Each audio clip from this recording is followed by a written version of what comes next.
Hello, everyone. Welcome to the rocking chair and the world of fairy tales, mystery, and magic. Today's story is The Frog Prince.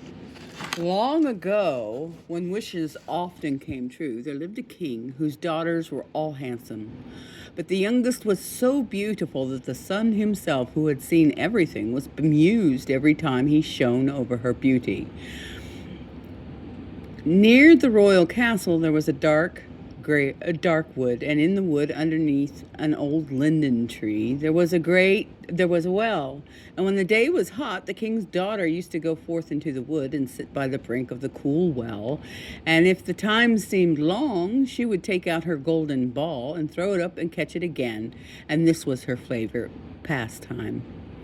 Now it happened one day that the golden ball, instead of falling back into the maiden's little hand, which had sent it aloft, dropped to the ground near the edge of the well and rolled in. The king's daughter followed it with her eyes as it sank, but the well was deep, so deep the bottom could not be seen. And she began to weep, and she wept and wept as if she could never be comforted.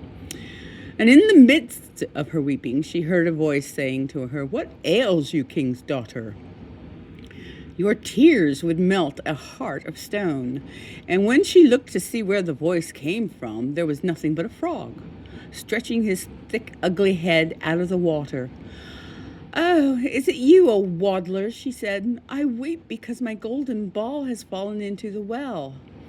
"Never mind, do not weep," answered the frog. "I can help you. But what will you give me if I fetch up your ball again?" "Whatever you like, dear frog," she said. "Any of my clothes, my pearls, my jewels, or even the golden crown that I wear." "Your pearls and your clothes and jewels and your golden crown are not for me," answered the frog. "But if you would love me and have me for your companion and playfellow, and let me sit by you at the table and eat from your plate and drink from your cup and sleep in your bed, if you would promise all this, then I would dive below the water and fetch your golden ball again." "Oh, yes," she answered. "I will promise it all, whatever you want, if you will only get me my ball again." But she thought to herself, "What nonsense he talks, as if he could do anything but sit in the water and croak with the other frogs, or could possibly be anyone's companion." But the frog, as soon as he heard her promise, drew his head under the water and sank down out of sight. And after a while, he came to the surface again with a ball in his mouth, and he threw it on the grass. The king's daughter was overjoyed to see her pretty plaything again, and she caught it up and ran off with it. "Stop, stop," cried the frog. "Take me up too. I cannot run as fast as you." But it was of no use, for croak after her as he might. She would not listen to him, but made haste home, and very soon forgot about the poor frog, who had to betake himself to his well again. The next day, when the king's daughter was sitting at the table with the king and all the court and was eating from her golden plate, there came something pitter-patter up the marble stairs. And then there came a knocking at the door and a voice crying, "Youngest king's daughter, let me in."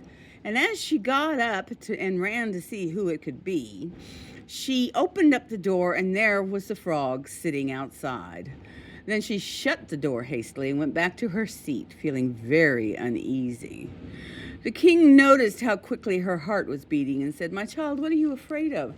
Is there a giant standing at the door ready to carry you away?" "Oh, no," answered she, "no giant, but a horrid frog." "And what does the frog want?" asked the king. "Oh, dear father," answered she, "when I was sitting by the well yesterday and playing with my golden ball, it fell into the water, and while I was crying for the loss of it, the frog came and got it again for me on condition that I would let him be my companion. But I never thought that he could leave the water and come after me, but now here he is outside the door, and he wants to come in to me." And they all heard him knocking the second time and crying, "Youngest king's daughter, open to me." by well water what you promised me. Youngest king daughter, now open to me. That which thou hast promised must thou perform, said the king. So go now and let him in. So she went and opened the door, and the frog hopped in, following her at her heels till she reached her chair.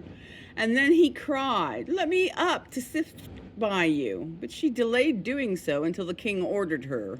When once the king was on the chair, he wanted to get on the table, and there he sat and said, "Now, push your golden plate a little nearer so that we may eat together." And so she did. But everybody might see how unwilling she was, and the frog feasted heartily, but every morsel seemed to stick in her throat.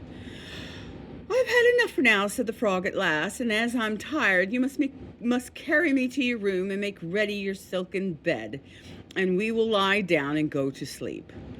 Then the king's daughter began to weep, and was afraid of the cold frog, that nothing would satisfy him but he must sleep in her pretty clean bed.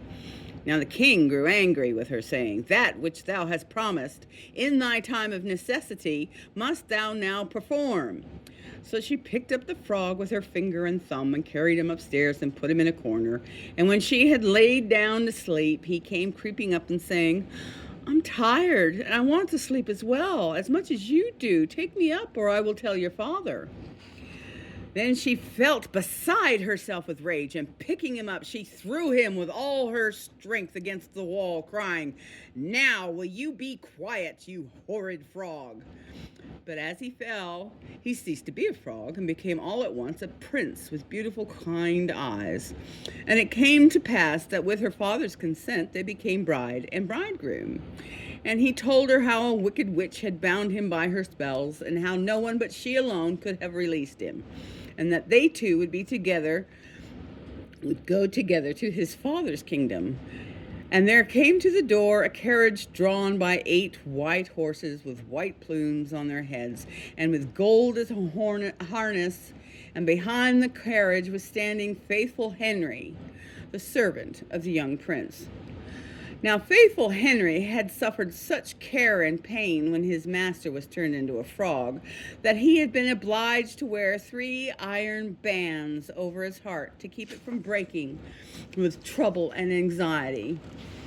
When the carriage started to take the prince to his kingdom, and faithful Henry had helped them both in, he got up behind and was full of joy at his master's deliverance.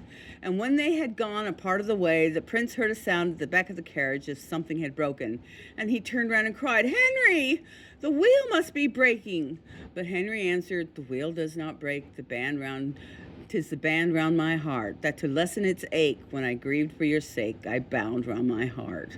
Again, and yet once again, there was the same sound, and the prince thought it must be the wheel breaking, but it was the breaking of the other bands from faithful Henry's heart, because he was so relieved and happy.